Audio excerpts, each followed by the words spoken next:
אמא יקרה, כתבתי לך כמה דברים נחמדים ליום הולדת.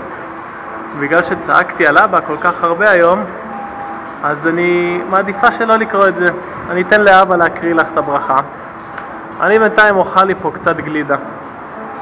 אני אתן עכשיו לאבא לדבר קצת. מאמי, שיהיה לך המון המון המון ים של מזל טוב. אני ויאנו לא אוהבים אותך, מטורפים עלייך.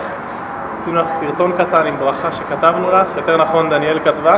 כמו שהיא אמרה לך, צעקה עליי, אין לה קול, מסכנה, לא יכולה לדבר מילה. אבל לרקוד היא יודעת, כמו שאת רואה. וזה בזכות הגלידה שיש לה פה. מה את אומרת? דידי, נכון. אוקיי, אז אני אקריא.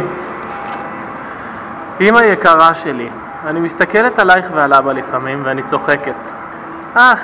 על איזה פריירים נפלתי. אם הייתי יודעת שככה היה לי טוב, הייתי מנסה לצאת אפילו קצת יותר מוקדם.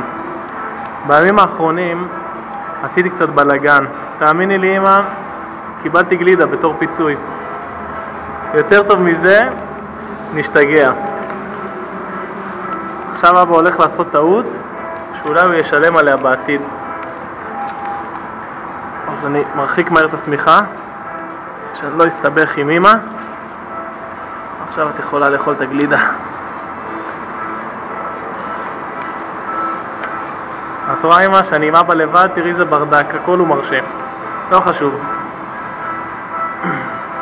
בוא נמשיך את מה שכתבתי.